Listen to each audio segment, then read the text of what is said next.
하나님께 찬송 드리겠습니다.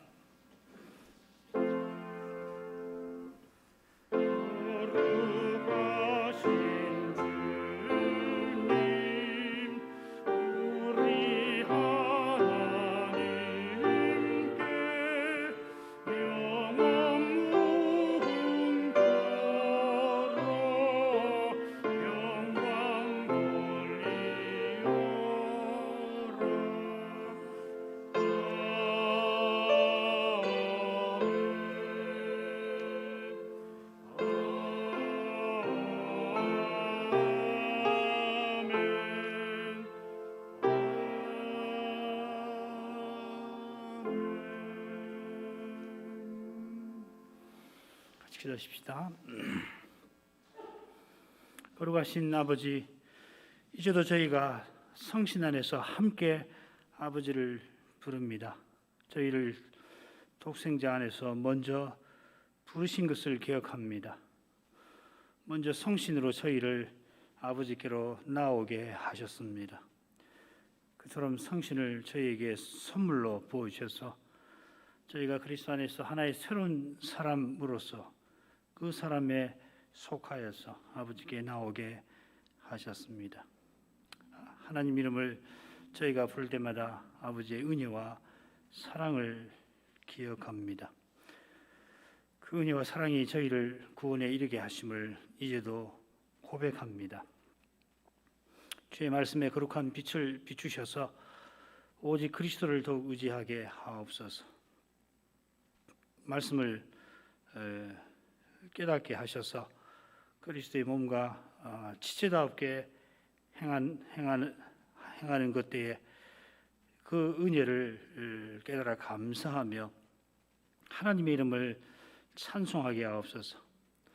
감사하면서 저희 스스로가 얼마나 죄인인 것을 더 깨달아 겸손하게 하옵시고, 찬송하면서 인생이 스스로 영광 얻기를 얼마나 좋아하는지를 깨달아 자기를 더욱 부인하게 하옵소서. 실로 감사하는 마음에 오직 하나님만 계시는 줄 압니다. 하나님이 그에게 전부이십니다. 이보다 분명한 사실이 없지만은 그러나 이러한 분명한 진리를 죄로 얻은 마음은 보지 못합니다. 날마다 하나님이 주시는 모든 선한 것으로 살고 숨쉬고 있지만은 하나님 없이 행하려 합니다. 하나님을 등지려 합니다. 인생의 죄가 이렇듯 어두움을 고백합니다. 죄의 종살이에서 벗어나게 해주신 은혜가 얼마나 큰지를 감사하며 고백합니다. 하지만은 계속 그 은혜를 겸손히 구하지 아니하면은 은혜 받은 결과로 은혜 받았다 하는 그 사실로, 내가 은혜를 받았다 하는 그 사실로 말미암아 받은 자신을 높이기 쉬움을 압니다. 신자도 스스로는 사람을 자랑하기를 잘하는 것을 고백합니다. 주님께서 선한 사람은 쌓은 선에서 선한 말을 낸다고 하신 대로 우리 안에 쌓은 선, 곧 우리 안에 있는 선의 창고는 성신님이시고 우리 안에 성신으로 사시는 그리스도이심을 고백합니다. 그리스도를 떠나서 하나님이 받으시는 선을 내놓을 수 없음을 고백합니다. 그리스도를 떠난 세상은 선을 악으로 갚으려 합니다. 그래서 인생이 마치 하나님이라도 된 듯이 악을 악으로 갚아주려 합니다. 그러나 악은 오직 하나님만 의시하십니다. 하나님만 장차 그리고 지금 악을 악으로 갚으십니다. 하나님만 그리하실 수 있는 것이 결국 하나님께서 악을 선으로 바꾸시는 그 거룩한 사랑과 붙어 있음을 믿습니다. 그런 사랑이 있으셔서 십자가 지신 그리스도에게 심판을 그에게 맡기셨습니다. 그처럼 참으로 용서하는 교회와 신자가 선을 선으로 갚을 수 있게 됩니다. 악을 선으로 갚으려는 그 심정만이 다른 이에게서 받은 그 선이 하나님에게서 온 것을 알고 참으로 감사하게 됩니다. 하나님께 감사하는 그 심정만이 다른 이에게 받은 선을 인하여 그에게 감사할 수가 있겠습니다.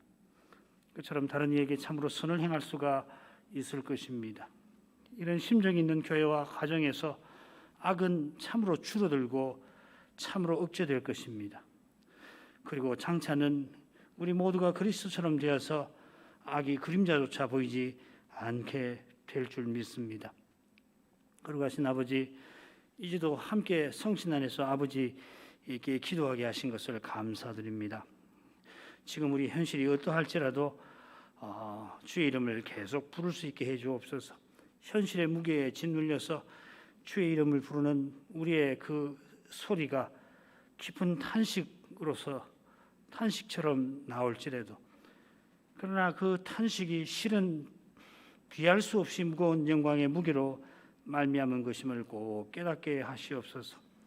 괴로운 탄식이 즐거운 탄성으로, 기쁨의 탄성으로 바뀌는 그 순간이 오늘 하루만큼 가까워졌습니다.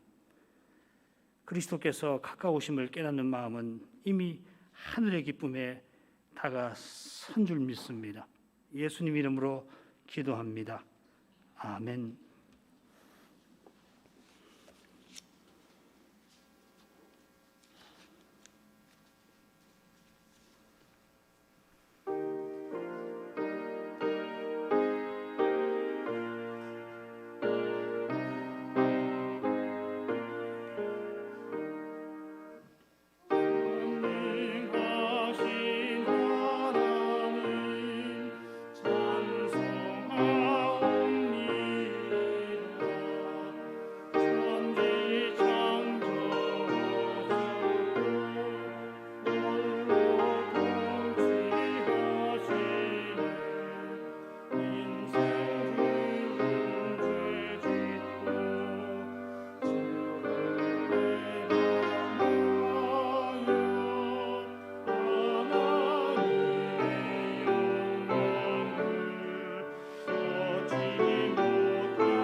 민수기 19장을 읽겠습니다.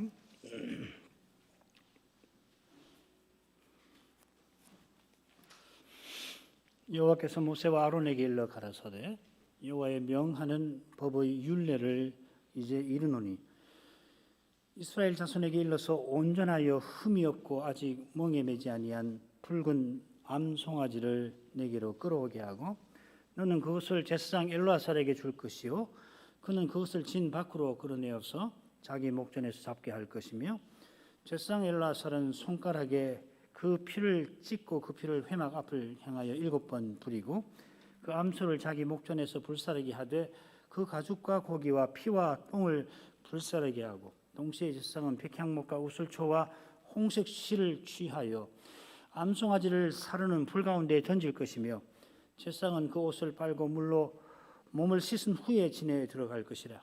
그는 저녁까지 부정하리라. 송아지를 불사른 자도 그 옷을 물로 빨고 물로 그 몸을 씻을 것이라. 그도 저녁까지 부정하리라. 이에 정한 자가 암송아지의 죄를 거두어 진박 정한 곳에 둘지니 이것은 이스라엘 자손 회중을 위하여 간직하였다가 부정을 깨끗하게 하는 물을 만드는 데 쓸 것이니 곧 속죄제니라. 암송아지 죄를 거둔 자도 그 옷을 빨 것이며 저녁까지 부정하리라. 이는 이스라엘 자손과 그 중에 우가는 외인에게 영원한 율례니라. 사람의 시체를 만진 자는 7일을 부정하리니 그는 제3일과 제7일에 이 잿물로 스스로 정결케 할 것이라. 그리하면 정하려니와 제3일과 제7일에 스스로 정결케 아니하면 그냥 부정하니 누구든지 죽은 사람의 시체를 만지고 스스로 정결케 아니하는 자는 여호와의 성막을 더럽힙니다. 그가 이스라엘에서 끊쳐질 것은 정결케 하는 물을 그에게 뿌리지 아니하므로 깨끗게 되지 못하고 그 부정함이 그저 있음이니라. 장막에서 사람이 죽을 때의 법은 이러하니 무릇 그 장막에 들어가는 자와 무릇 그 장막에 있는 자가 7일 동안 부정할 것이며 무릇 뚜껑을 열어놓고 덮지 아니한 그릇도 부정하니라. 누구든지 들에서 칼에 죽이는 자나 시체나 사람의 뼈나 무덤을 만졌으면 7일 동안 부정하리니 그 부정한 자를 위하여 죄를 깨끗하게 하려고 불사른 죄를 취하여 흐르는 물과 함께 그릇에 담고 정한 자가 우슬초를 취하여 그 물을 찍어서 장막과 그 모든 기구와 거기 있는 사람들에게 뿌리고 또 뼈나 죽임을 당한 자나 시체나 무덤을 만진 자에게 뿌리되 그 정한 자가 제3일과 제7일에 그 부정한 자에게 뿌려서 제7일에 그를 정결케 할 것이며 그는 자기 옷을 빨고 물로 몸을 씻을 것이라. 저녁이면 정하리라. 사람이 부정하고도 스스로 정결케 아니하면 여호와의 성소를 더럽힘이니 그러므로 총회 중에서 끊쳐질 것이니라. 그는 정결케 하는 물로 뿌리움을 받지 아니하였은즉 부정하니라. 이는 그들의 영영한 율례니라. 정결케 하는 물을 뿌린 자는 그 옷을 빨 것이며 정결케 하는 물을 만지는 자는 저녁까지 부정할 것이며 부정한 자가 만진 것은 무엇이든지 부정할 것이며 그것을 만지는 자도 저녁까지 부정하리라. 여기까지입니다. 민수기 18장의 규례들이 제사장을 통하여 하나님께 나아가는 길을 보여주는데 민수기 19장의 규례는 그 길에 들어서는 방도를 다룹니다. 제사를 드려서 하나님께 가까이 나가려면 먼저 정한 상태에 있어야 합니다. 부정한 사람이 먼저 정한 상태로 회복된 다음에 하나님께 나아가는 것입니다. 민수기 19장은 부정한 상태 중에서도 매우 부정한 상태, 7일간 부정한 것이 그것이죠. 그 상태를 다룹니다. 매우 부정한 상태가 여러 있는데 특히 민수기 16, 17장의 사건, 고라 사건과 관련된 상태를 다룹니다. 그 상태가 시신 접촉입니다. 이미 민수기 5장 또 9장에서 시신 접촉으로 부정한 경우들이 나옵니다. 가령 시신 접촉으로 부정한 사람은 매우 부정한 상태여서 마찬가지로 부정한 문둥병자, 유출병자와 더불어서 행진 중에 진 밖에 있어야 합니다. 유진할 때도 역시 진 밖에 있게 했죠. 그처럼 그들이 유월절을 지키지 못해서 모세가 여호와께 아뢰니까 그들이 한 달 후에 참여하게 하셨습니다. 시신 접촉자가 이 유월절을 지키도록 참여하도록 하신 데에서 하나님 사랑이 잘 드러났습니다. 그처럼 시신 접촉자가 진 밖에 있지만은 가나안에 함께 행진하게 하십니다.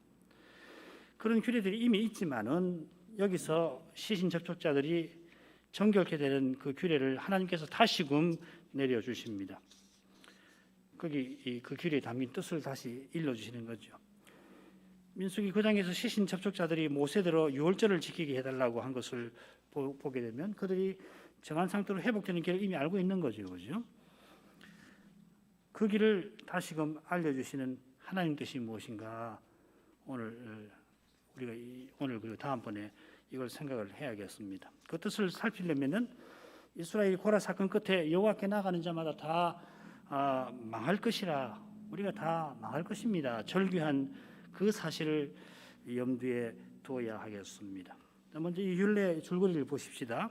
2절부터 10절 상반절, 1절은 이 단락이 도입이 되는 거죠. 여호와께서 모세와 아론에게 일러 가라사대, 그리고 이제 본론이 2절부터 나오는데 10절 상반절까지 이 암송아지 제를 만들게 하신 내용입니다. 그리고 10절 하반절부터 20절까지는 이 제물로 시신 접촉자를 정결하게 하는 그 절차가 나옵니다. 그리고 21, 22절은 정결케 하는 자들에 대한 규정이 나옵니다.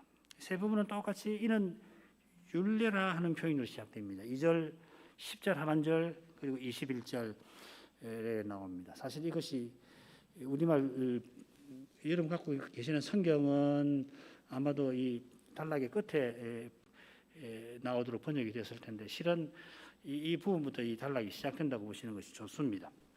2절 그리고 10절 하반절 그리고 21절 세 단락에 처음에 나오는 거죠. 이 시신 접촉자를 위하여 암송아지 제를 만드는 제사장, 그리고 시신 접촉자를 위해서 제물을 뿌리는 정결한 사람은 똑같이 이 전절까지 부정합니다. 그 내용이 이 처음 단락과 셋째 단락에 공통적으로 나오고 있습니다. 그리고 중간에는 이 정결 예식이 나오는데 이 단락의 핵심 부분이 되겠지요. 자, 오늘은 첫째 부분을 생각할 겁니다.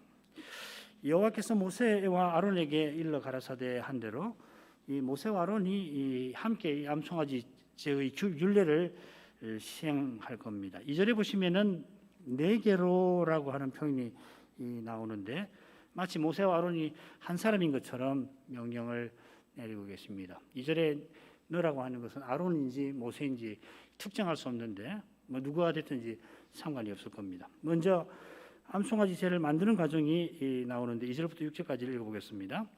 여호와의 명하는 법의 율례를 이제 이르노니 이스라엘 자손에게 일러서 온전하여 흠이 없고 아직 멍에 매지 아니한 붉은 암송아지를 4개로 끌어오게 하고 너는 그것을 제사장 엘르아살에게 줄 것이요 그는 그것을 짐 밖으로 끌어내어서 자기 목전에서 잡게 할 것이며 제사장 엘르아살은 손가락에 그 피를 찍고 그 피를 회막 앞을 향하여 7번 뿌리고 그 암소를 자기 목전에서 불사르게 하되 그 가죽과 고기와 피와 똥을 불사르게 하고 동시에 제사장은 백향목과 우슬초와 홍색실을 취하여 암송아지를 불사르는 불 가운데 던질 것이며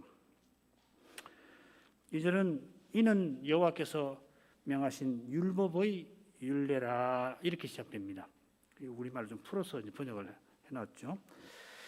말씀드린 대로 이 율례가 둘째, 셋째 부분이 시작되는 곳에 거듭 나오게 될 겁니다. 10절 하반절, 21절. 이 율례라는 말은 민수기에 이미 영영한 율례라 하는 표현도 여러 번 나왔습니다. 유월절, 규정, 또 은나팔, 향기로운 제사, 또 11조 거기 보면 영영한 율례, 영영한 율례란 말은 언약의 영원함을 가리킵니다. 이 영원한 언약이 율법, 토라인데 여기 토라의 율례라고 했는데 이 토라의 핵심이죠. 말씀의 핵심입니다.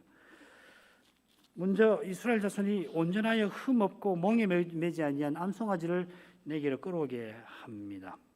이 암송아지 히브리 말로는 파라라고 하는 말인데 이 암송아지는 수송아지와 달리 희생제사에 드리지는 않습니다. 수송아지를 드리죠. 암송아지 제를 속죄제라고 하셨는데 대속죄일에 아론이 자기를 위한 속죄제로 수송아지를 드립니다. 그럼 파르라고 부릅니다. 파르파라 이렇게 되어 있습니다. 이 송아지 피를 지성소 그리고 성소 번제단에 뿌려서 성막을 정결케 하고 성결하게 하고 기름을 단에 불에 놓아서 연기로 바꾸는데, 다만 이 송아지 이 가죽, 고기 그리고 똥은 바깥에다가 내어다가 진 밖에 내어다가 불사릅니다. 이 불사른다는 말이 연기로 바꾼다는 말하고 다른 말입니다. 이것은 비슷하게 여기 이 암송아지도 가죽과 고기와 똥을 진 밖에 불사르는데, 다른 점이 뭐냐면 피도 그렇게 합니다. 피도 함께 진 바깥에서 불사릅니다. 기름이 빠져 있는데 피처럼 기름도 역시 진 바깥에서 불사를 겁니다. 물론 피의 일부를 먼저 죽이니까 피의 일부를 회막 앞을 향하여서 7번 뿌립니다. 진 바깥에서 회막 쪽을 향하여서 뿌리죠. 그러니까는 진 바깥에 그 장소가 어딜까? 동편일 겁니다. 아마 동편에 이 진 바깥에 정결한 곳을 하나 만들었는데 동편이 될 거예요. 추측을 해보면 그렇습니다. 아마 동편으로 보는 것이 거의 맞을 겁니다. 7번 뿌리지만은 대속죄일의 속죄제나 다른 희생제와는 달리 이 나머지 피도 불살라 버립니다. 아마 이게 유일하지 않나 싶은데요. 불사르는 것은 말씀드린 대로 연기를 바꾸는 것과 다릅니다. 대속죄일의 규례와 지금 암송아지 제의 규례가 매우 비슷하면서도 조금 다릅니다.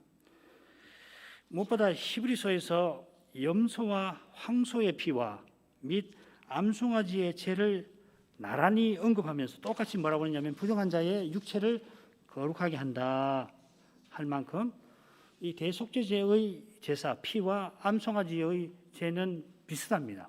그 성격에 있어서 둘은 죄와 허물로 죽은 인생이 사실은 하나님께 나아가게 하는 속죄의 핵심을 담고 있습니다.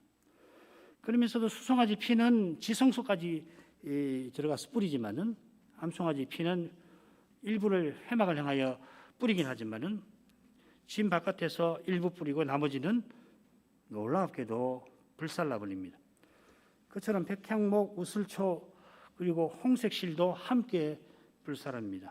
이 우슬초 여기도 나오는데 둘째 부분에 백향목, 우슬초, 홍색실에 새 피를 찍어 가지고서 문둥병에서 정결함을 받을 자에게 7번 뿌려서 정하게 만드는데, 그러니까 이 정결하게 쓰는 이 백향목, 우슬초, 홍색실도 성막을 향하여 뿌리는 피와 함께 불살라 버립니다.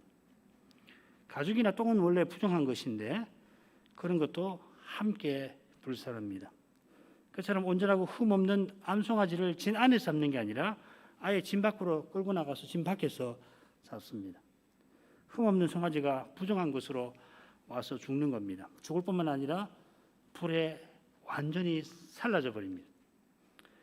아마 우리 교우 여러분들은 이 규례가 무엇과 비슷한지를 짐작하셨을 것입니다. 그렇습니다. 이것은 헤렘법과 아주 비슷합니다. 헤렘의 심판처럼 불을 통과하고 남은 죄가 매우 부정한 자를 정결하게 하는데 쓰입니다. 헤렘의 심판을 통과하고 남은 그 금속이 금은 놋, 철이 성막의 기구와 제상의 의복에 사용되는 것처럼 하나님을 가까이 하는 일에 쓰이는 것처럼 불로 완전히 살라진 그 암송아지의 죄가 시신 접촉으로 하나님께 나아갈 수 없는 매우 심각하게 부정한 상태에 있는 그 사람들로 하나님께 나올 수 있는 상태로 나아가도록 회복되도록 하는데 사용이 됩니다. 저는 백향목과 그러니까 이 규례하고 18장에 나오는 그 규례하고 통하죠, 그죠? 소금 언약 그리고 그 헤렘 특별히 드린 것 14절, 18장 14절하고 그 19절에 나오는 그 소금 언약 이 18장 규례의 핵심인데 한가운데 나오는데 결국 같은 겁니다. 이것은 이제 고라 사건과 연결된 고라 사건도 헤렘 심판이 고라 무리에게 시행된 거 아니에요? 공통점이 있다는 겁니다. 이걸 딱 파악을 하면은 딱 쥐고 있으면은 이 19장이 왜 여기 나오는지를 이해하기가 수월할 겁니다. 저는 백향목과 우슬초와 홍색실이 각각 무엇을 정확하게 상징하는지 또 암송아지가 무엇을 상징하는지 저는 여전히 잘 모르겠습니다. 많은 주석가들이 암송아지가 십자가 지신 그리스도를 상징한다 그렇게 말합니다만은 저는 그리스도께서 십자가에서 저주받으신 것을 가리킨다라고만 분명히 말씀드리고자 합니다. 그 말이 그 말 같으신지 모르지만 암송아지가 뭐다 그렇게 그리스도를 상징한다 이렇게 직접적으로 상징 관계에 있는지 저는 잘 모르겠고 이 암송아지 제 규례가 분명하게 가리키는 것은 예수님의 그 십자가 처형, 예수님이 십자가에서 이 해림 당하신 거, 우리를 위해서 저주받으신 것을 가리킨다는 것은 분명하다고 믿습니다. 성전이나 지성소 앞에 성막의 지성소 앞에 휘장이 그리스도의 육체를 가리킨다. 성전도 그렇죠. 성전이나 지성소의 휘장이 그리스도의 육체를 가리킨다는 성경의 분명한 교훈이 있지요. 그러나 가령 이 공교로운 천, 수놓은 천, 짜는 천이 이 거룩한 등급을 그러니까 이 공교로운 것이 제일 거룩한 데 쓰이고 그 다음에 수놓은 천이 그 다음 그리고 천으로 짜는 것이 그 성막 그 뜰에 두르는 거 아니에요. 거룩함의 등급을 나타낸다는 것은 분명히 말씀드릴 수 있어도 이것을 만드는 데 쓰는 그 실들, 뭐 홍색, 청색, 홍색, 자색, 홍색 실이라든지 뭐 다른 실들 그리고 그 색상들, 또 금실의 금이라든지 붉은색, 자색 실, 청색 실이 정확히 뭘 상징하는지 저는 잘 모르겠습니다. 아직도 잘 모르겠습니다. 구체적인 상징 내용을 알아내는 거 물론 중요할 수 있지만은 누군가가 혹시 누가 보더라도 정확하게 이것을 상징한다고 알아내기까지는 이 암송아지 제가 민수기 이 맥락에서 무슨 의미를 갖는지 깨닫도록 힘쓰는 것이 좋을 듯 싶습니다.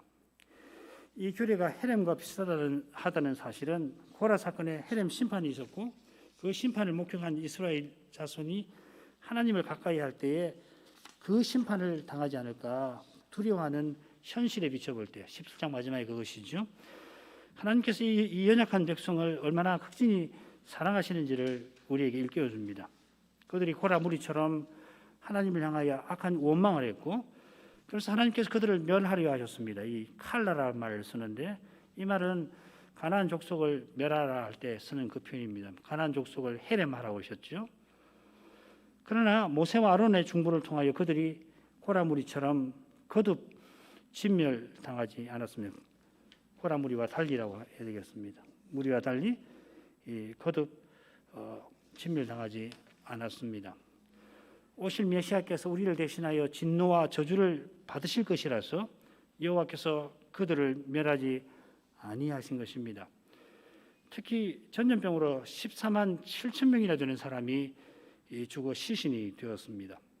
고라와 함께 250인의 레인 족장이 영광불에 삼켰습니다. 그 외에도 이제 다단과 아비람은 그 식구들이 땅에 묻혔는데 그건 시신이 땅에 묻혔으니까 좀 다르지요. 시신을 거두어 묻는 일이 얼마나 큰 일인지 코로나19로 갑자기 많은 사람이 목숨을 잃은 나라들에서 우리가 간접 경험한 바가 있습니다. 가족들이 죽었으니 식구가 죽었으니 남은 식구들이 시신을 거두어야 합니다.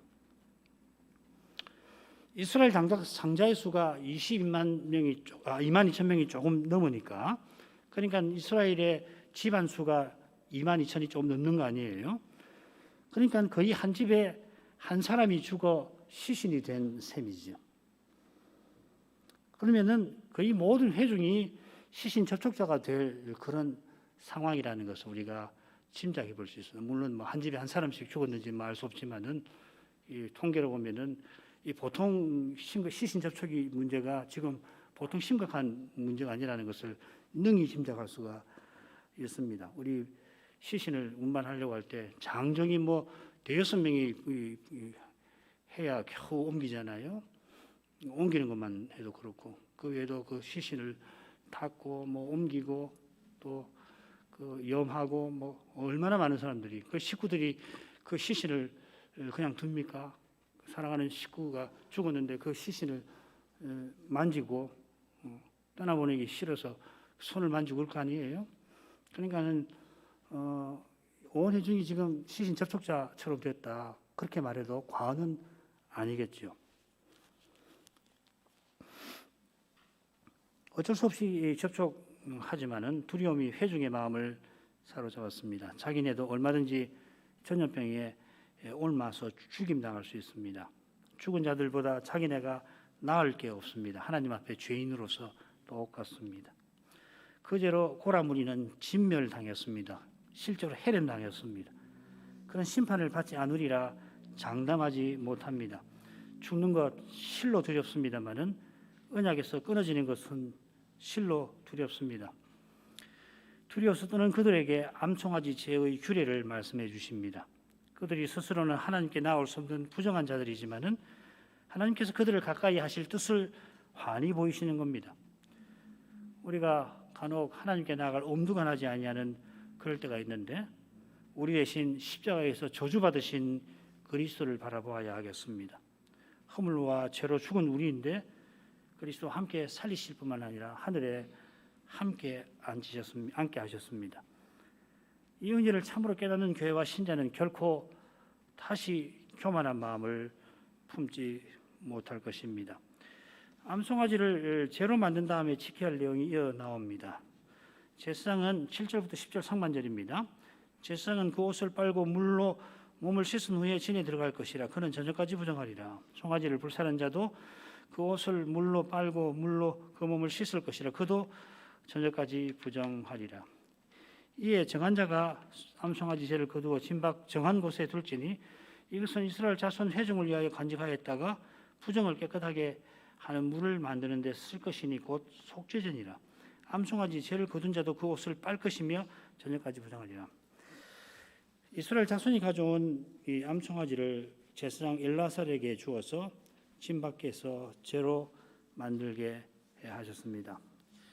이 대목은 암송아지 죄를 만드는 일에 종사한 사람들이 그날 저녁까지 부정한 사실이 앞뒤로 나오고 있고요. 7, 8절 그리고 10절 중간 9절에 암송아지 죄를 거두다가 속죄제로 쓰라고 한 내용이 나옵니다. 이것이 이제 이 부분의 핵심이 되겠죠. 우선 속죄제와 같은 암송아지 죄를 만드는 일에 종사한 사람들이 왜 부정한가 조금 생각해 볼 만합니다. 왜냐하면 그것과 비슷한 내용이 19장 그 마지막 결론 부분에 또 나오거든요. 대속죄일에 속죄제 송아지와 속죄제 가죽, 고기, 똥을 진 밖에 내어다가 불사를 때 역시 그 일을 맡은 사람도 부정해져서 똑같이 몸을 씻고 또 옷을 빨고 몸을 씻은 후에 진에 들어옵니다. 저녁까지 부정하다는 이야기입니다. 그처럼 암송아지를 불사른 사람도 마찬가지입니다. 피를 뿌린 엘르아살도 암송아지를 불사르는 일을 책임 맡은 사람이라서 똑같이 저녁까지 부정합니다. 이는 불사르게 하신 그 피와 고기가 부정한 것이라 그것을 접촉한 제사장과 불사른 사람도 부정하게 된 것을 가리킵니다. 반면에 대속죄일에 성소에서 피를 처리한 아론은 부정하게 되지 않지요. 엘라살도 불사른 사람도 부정하게 되었기 때문에 정한 사람이 이 암송아지 죄를 거둡니다. 그 죄를 진 바깥에 정한 곳에 둡니다. 진 밖에 두어야 하는 것은 시신 접촉자가 진 밖에 나가서 지내야 하는 것과 붙어 있을 겁니다. 진 밖은 본래 부정한 곳입니다만은 거기 정한 곳이 있습니다. 참 흥미로운 것이죠, 그죠? 진 바깥에 정한 곳이 있다는 것은 출애굽기 이 33장에 진 바깥에 회막이 성막 만들기 전에요. 그 진 바깥에 회막이 있어서 모세가 하나님을 뵌 것이 기억나시죠? 그곳에 대속죄일에 드리는 속죄제의 고기와 가죽과 똥을 불사르게 되어 있습니다. 아사셀 염소도 사실은 진 바깥으로 내보내는 거죠. 이 사실을 들어서 히브리서는 주님께서 영문 밖, 진 밖에 서십자가를 지었다. 그리고 우리가 죄와 허물로 죽은 이 악한 세상, 진 바깥에서 그리스도의 능력에 고난에 동참하는 것을 교훈합니다. 히브리서 13장 11절부터 13절 댁에 들어가셔서 한번 살펴보시기 바랍니다. 우리가 시간이 많으면은 이런 걸 다 같이 살피면 좋은데 수요일 날은 기도를 위해서 시간을 짧게 써야 돼서 여러분들이 대기 들어가셔서 살피시는 것도 좋을 것 같습니다. 그곳을 재 버리는 곳이라고도 하는데 번제단에서 제사 드린 다음에 나온 재를 그곳에다가 가져다가 버립니다. 번제단의 재를 진 바깥에 버리는데 정한 곳에 버립니다.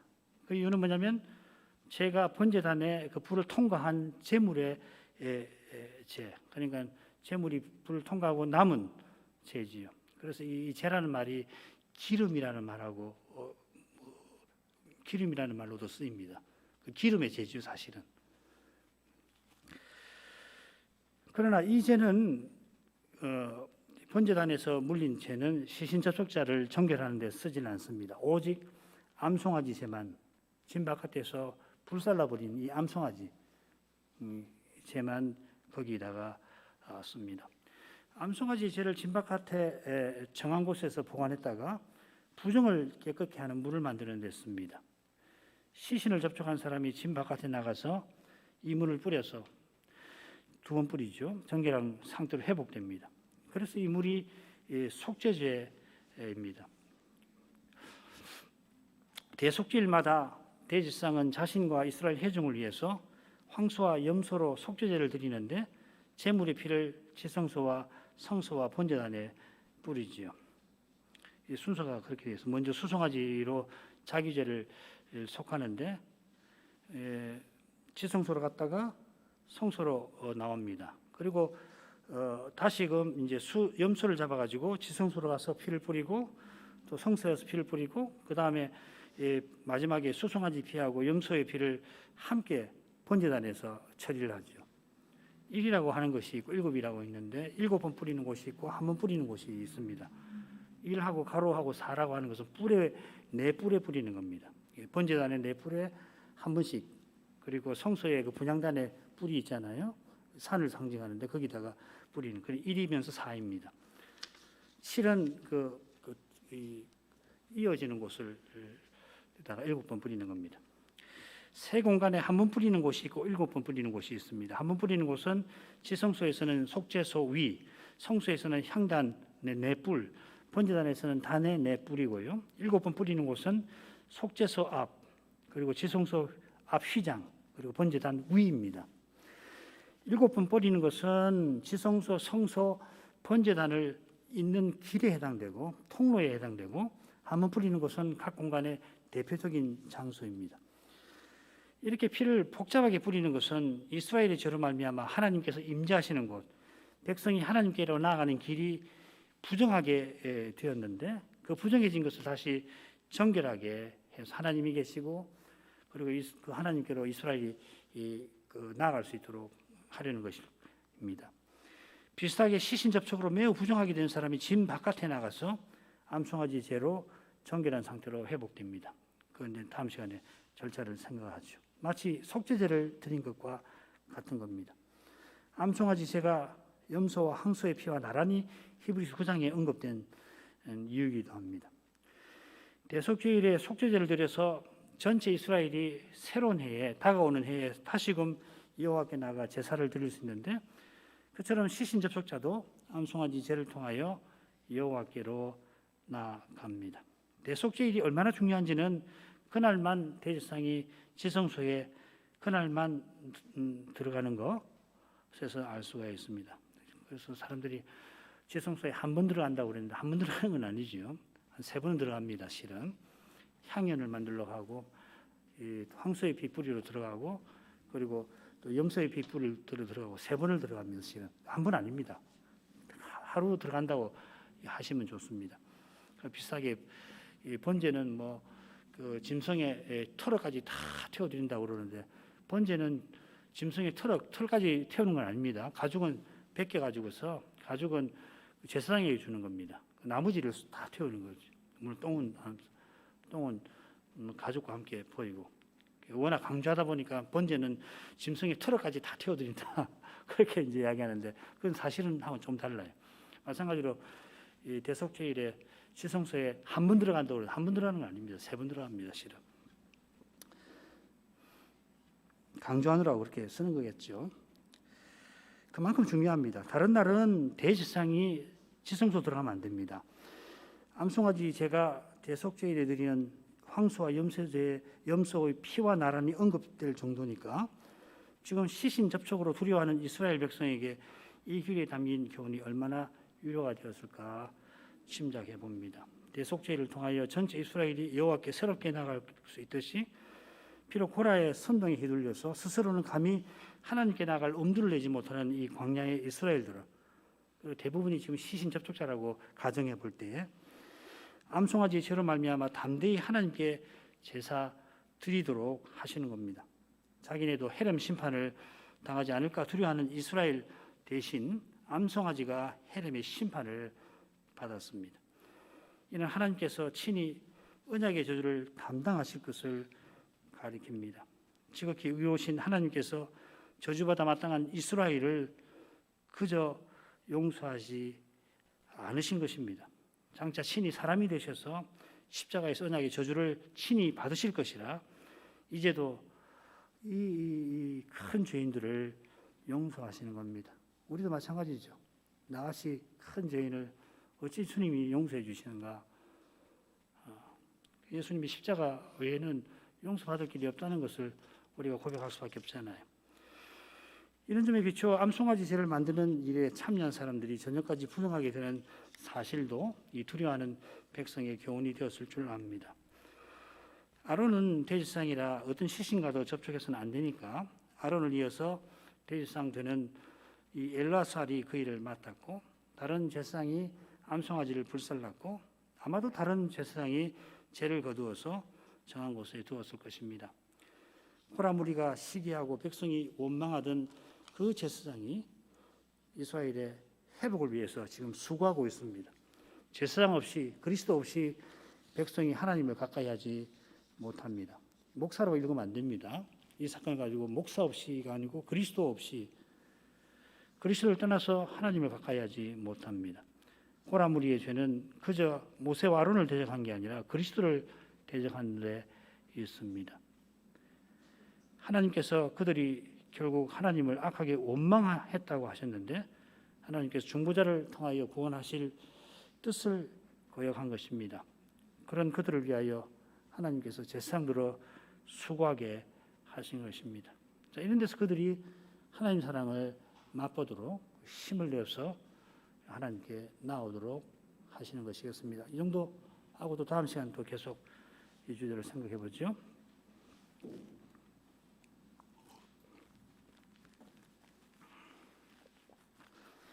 기도할 제목, 여호와께서 거제의 규례에 이어서 암송아지 제의 규례를 내리십니다. 두 규례는 고라 사건으로 하나님을 가까이 하는 일에 크게 두려워하는 백성에게 하나님의 사랑을 드러내시는 복음입니다.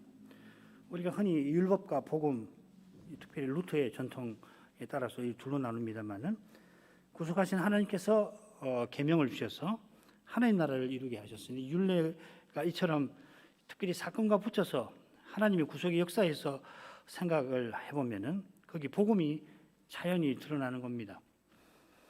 암송아지 제는 그 죄를 제사장 가문에 돌려주라 하신 소금 언약처럼 하나님이 친히 이스라엘을 마땅한 진노와 저주에서 건져 주신 것을 보여주십니다. 온전하고 흠없는 암송아지가 진 바깥에서 불살라져서 그리고 남은 죄가 시신 접촉자들을 정결케 하는 속죄제가 되게 하십니다. 이는 장차 그리스도가 십자가에서 우리를 위하여 심판, 저주받으실 것을 가리킵니다. 장차 행하실 그 구속 위에서 하나님이 이스라엘을 길이 참으시는 것입니다. 그처럼 하나님이 우리를 길이 참으십니다. 천년을 하루처럼 여기며 우리의 연약함과 죄를 참으십니다. 우리가 마땅히 그리스도의 십자가를 늘 바라보고 그 공효를 늘 의지해야 합니다. 그리스도의 공효를 늘 의지하는 교회와 신자는 늘 말씀의 빛 가운데에서 자신과 현실을 봅니다. 그러면 결코 마음을 높일 수 없습니다. 겸손하지 않고 배길 수 없게 하십니다. 또한 우리가 하나님 앞에 고개 들지 못할 그런 형편에 지금 있지만 이런 우리를 위하여 부활하신 그리스도를 바라보면서 장차 주님과 같아지게 하실 그날을 기다릴 것입니다. 이 소망 위에 굳게 서서 더욱 그리스도를 의지해야 할 것입니다. 그리스도를 전부 삼을 것입니다. 이런 순전한 믿음을 가진 교회와 신자에게 주님께서 틀림없이 전부 되어 주실 것입니다. 비록 심한 수치가 파도처럼 덮치곤 하지만은 이렇게 살면서 이렇게 부끄러운 때가 있나 싶은데 주님의 그 영광에서 큰 위로와 격려를 얻게 하실 줄 믿습니다. 이런 은혜를 우리가 이 시간에 함께 구하도록 하겠습니다. 말씀을 전하고 받는 일 위해서 계속해서 기도하도록 하겠습니다.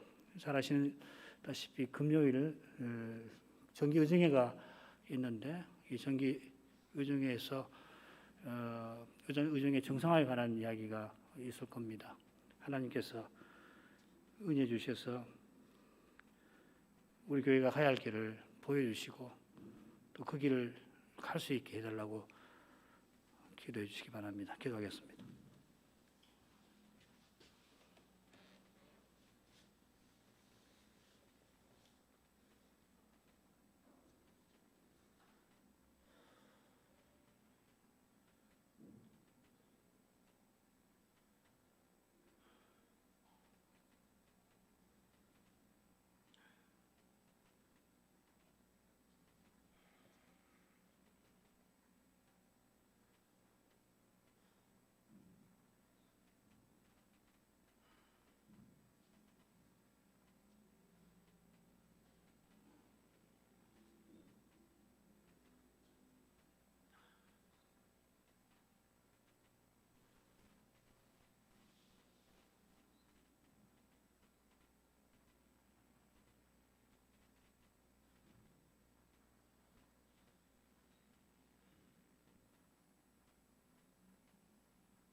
이어서 우리가 늘 드리는 기도 제목을 가지고서 하나님의 자비와 인도를 구하겠습니다. 코로나19가 이제 1년이 점점 가까워 가는데 이런 현실에서 특별히 몸이 연약한 분들, 가난한 분들을 주께서 권고해 주시기를 기도하겠습니다. 이런 현실에서도 하나님을 참으로 예배할 수 있도록 예배에서 우리가 하나님의 영광을 배울 수 있도록 구하겠습니다. 교회가 가야 할 길을 친히 보이시고 인도해 주시기를 우리만 아니라 보편의 교회가 이 중대한 시대적 변화 앞에서 가야 할 길을 보이시고 이끌어 주시기를 우리가 구해야겠습니다. 기도하겠습니다.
기도하겠습니다. 자비하신 아버지, 저희 날 광야에서 우리가 하나님을 가까이 하게 되면은 다 죽을 것이다. 우리가 망하리니까 절규하던 그 이스라엘에게 암송아지 제 규례를 내려주신 그 뜻이 무엇인지를 오늘 함께 생각하였습니다. 시내산에서 나는 너를 애굽 땅 종되었던 집에서 인도하여 낸 너희 하나님 여호와라 하시고서 10 계명을 반포하셨던 그 거룩한 사랑이 이 율례에도 변함없이 드러납니다. 그 사랑이 독생자를 십자가에 내어 주신 것을 다시금 깨닫습니다.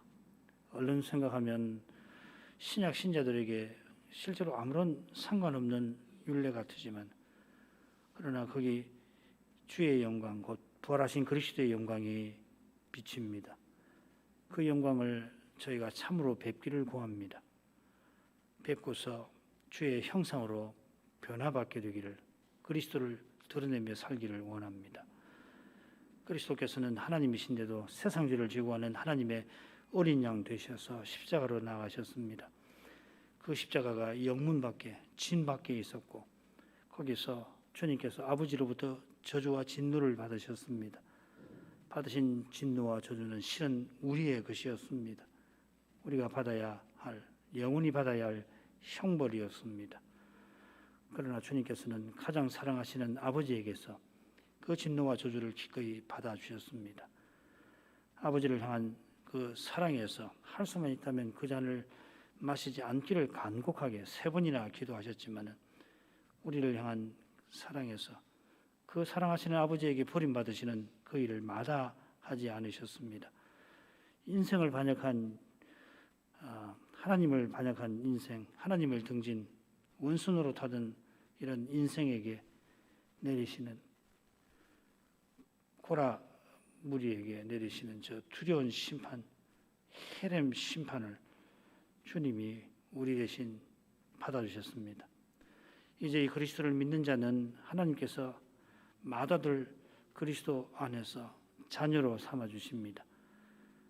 그처럼 하나님의 아들을 본받아 살도록 하십니다. 그저 저주에서 벗어나는 것이 아니라 하나님 나라의 귀히 쓰임을 받게 하십니다. 저희도 모세처럼 그리스도의 능력을 지고 영문 밖으로 주님에게로 나아가게 하십니다. 이 세상에서 기꺼이 나그네와 행인으로 살면서 주님께서 앞서 나가신 영원한 도성을 향하여 나아가게 하십니다. 저희가 하나님 나라와 하나님의 의를 추구하지만 이 세상은 자기들처럼 아니한다 하여서 저희를 비방합니다. 그저 비방만 하는 게 아니라 때로는 재산도 목숨도 빼앗습니다. 이 세상이 더욱이 교회 안에도 있습니다. 사도가 거짓 선생, 나쁜 선생들에게 얼마나 많은 고난을 겪었고 교회가 그런 선생의 교훈을 좇을 때에 육신으로 행할 때 사도가 전한 대로 그리스도를 믿는 신자들이 실로 큰 고통과 슬픔을 겪었습니다. 그러나 참된 믿음은 오직 그리스도를 의지하여 그리스도와 같아지는 저 영원한 순간을 향하여 나아갑니다. 거기 이르기 위하여 기꺼이 고난받습니다. 그 고난이 모세가 졌던 그리스도의 능력입니다. 모세가 이집트의 모든 보화보다 이 능력을 더 큰 재물로 여겼습니다. 하나님 백성과 함께 고난받는 그것을 이 세상에서 죄악의 낙을 누리는 것보다 그가 더 좋아하였습니다. 그처럼 저희도 믿음의 길을 그렇게 걸어가기를 원합니다. 주님을 얻기 위하여 모든 것을 해로 여겼던 바울을 본받아서 이 시대를 또 오늘을 살아갑니다. 주님께서 거기에 이미 함께 하셔서 친히 인도하심을 이제도 믿고 바랍니다. 예수님 이름으로 기도합니다. 아멘.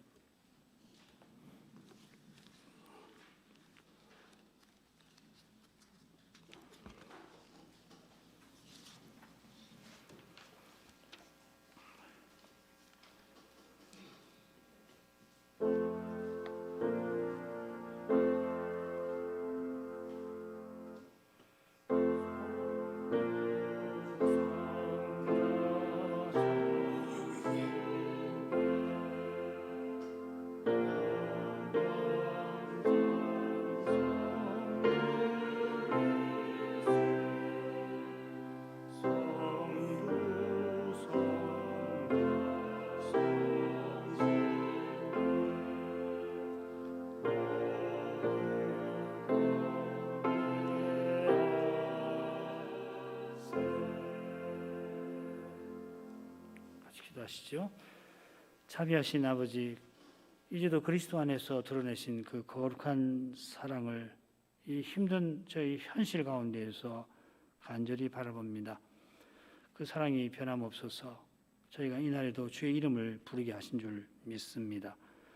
코로나19로 함께 한자리에 함께 하기가 어렵지만은 주님께서 귀한 사랑을 나타내 주셔서 저희가 이 긴 세월 동안 하나님을 가까이 하도록 하십니다. 자비하신 아버지, 그 거룩한 사랑이 저희 모두에게 절실합니다. 특별히 어려운 가운데 있는 주님의 자녀들에게 그 사랑은 각별히 절실합니다. 아버지 사랑을 맛보도록 하셔서 그로 말미암아 위로와 격려를 얻게 하시고 현실의 어려움과 마음의 슬픔과 외로움과 괴로움을 이길 힘을 얻게 하시옵소서. 하늘 본향을 사모하는 마음을 더욱 일으켜 주셔서 나그네로 살아가는 그 길에서도 기쁘게 주의 소명을 받들게 해 주옵소서. 주님의 뜻을 받들기가 불가능하다 생각될 때마다 성신님이 우리 안에 계시고 하늘에 우리의 중보자께서 우리를 위하여 간구하고 계시는 것을 기억하도록 하셔서 그 주님을 힘입어서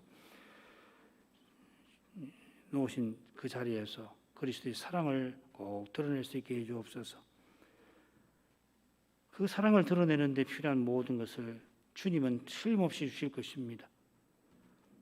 모든 것이 혹 갖춰진다 하더라도 그것으로 믿음의 길을 걷지 못하는 것을 압니다.